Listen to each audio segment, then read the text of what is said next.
All right, so let's take a look at the current draft order. And I love the way the current top 10 draft order is dominated back-to-back by 3 teams. Jets with picks 4 and 5, Giants with picks 6 and 7, and the Eagles with picks 9 and 10. The last team to make consecutive picks within the top 10 of a single draft was Washington in the year 2000. All right, the 2022 NFL Draft is April 28th, but you guys know that the job of a scout, that's 365 all year long.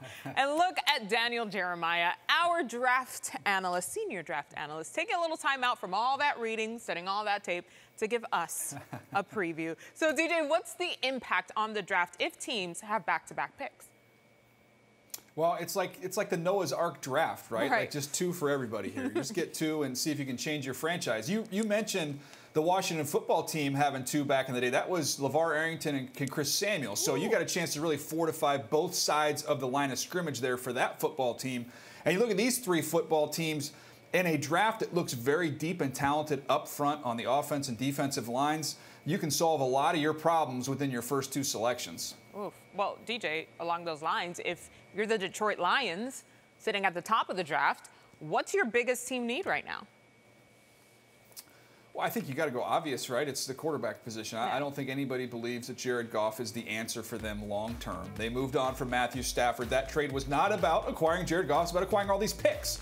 So I don't know that from what I've seen thus far of this draft class, MJ, if there is a quarterback worthy of 1-1, of going all the way up there at the top of the draft. So you look at their next biggest need, I would look at their pass rush.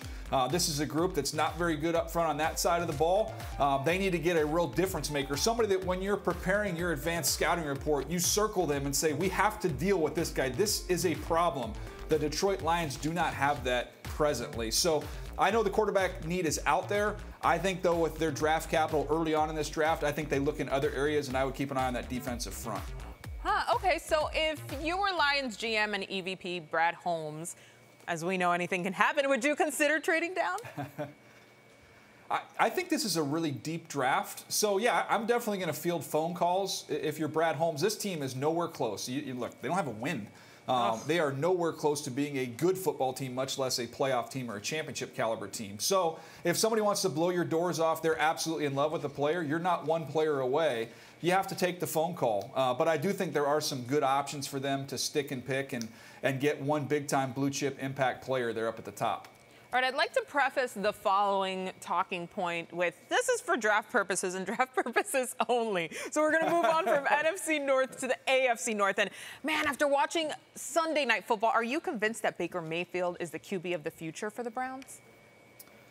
It's hard conversation, right? Because what we've seen of him recently, you would say, no, he's not their guy. They have to go find who that quarterback is.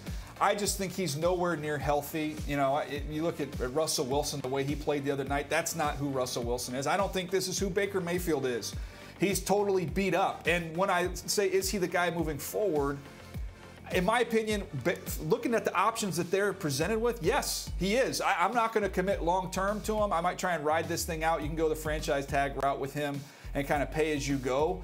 To get more, opportunity to learn and see if he really can be a championship caliber quarterback. But I look around at where this team was, MJ, before he got there, and I don't know if they want to go back to those years. When he's healthy, you can win with Baker Mayfield. And when you don't have an upgrade at the ready, I think you don't have a choice here.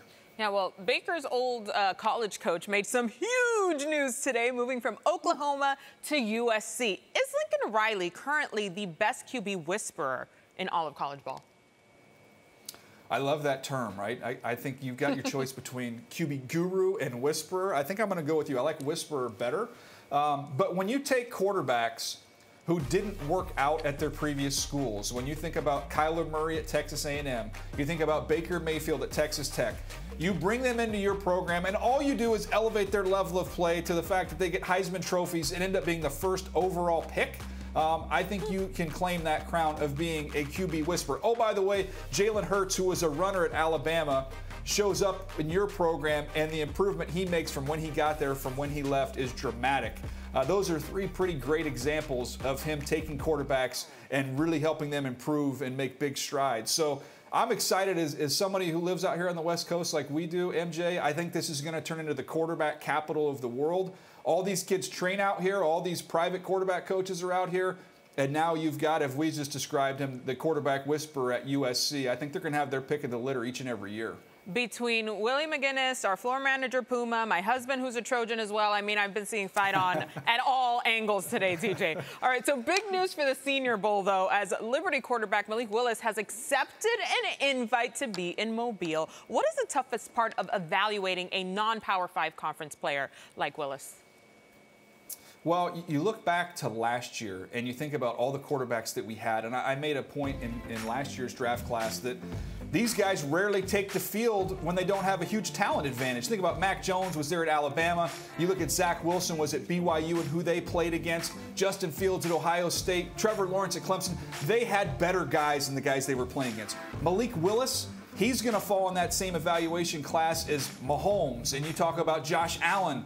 They didn't have all those horses each and every week. He had to try and make them better and try and compete against teams that were much more talented than they were. So that's where the difficulty lies. You see those 12 interceptions, that number on the screen looks like a big number, but I think you'll find some of these top quarterback prospects that aren't in the Power 5, those interception numbers tend to trickle up a little bit because they're having to do everything. And a lot of times they're chasing points, they're down big, and so much is placed on their shoulders. That's why it's a difficult evaluation. Yeah, it's usually a hybrid position type of situation when you're talking about those guys. All right, so before we let you go, DJ, speaking of non-Power 5, quick prediction for you. So your alma mater, App State versus Louisiana in the Sun Belt title game.